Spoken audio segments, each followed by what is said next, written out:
I know there's scripts, and I know people have to follow scripts.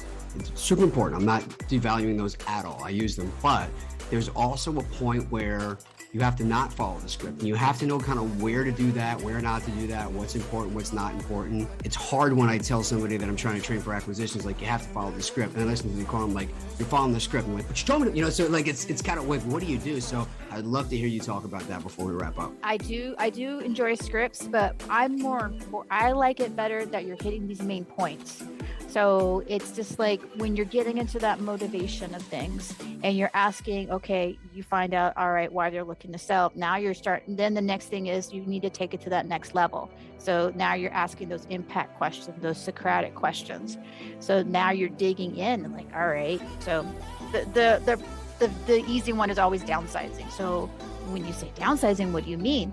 And now you're really getting into somebody's situation there.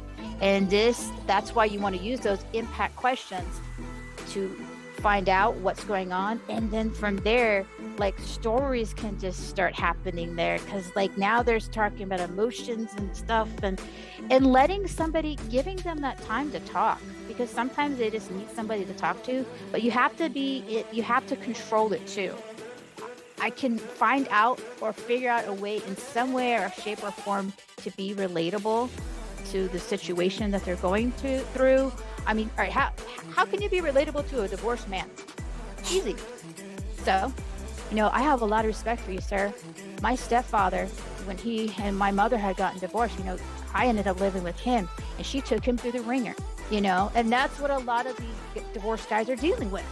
So I've had a lot of my life experiences that were really kind of shitty. Like now I'm able to utilize those in conversations. So I don't mind talking about it on the phone with people, and I don't mind opening up about it.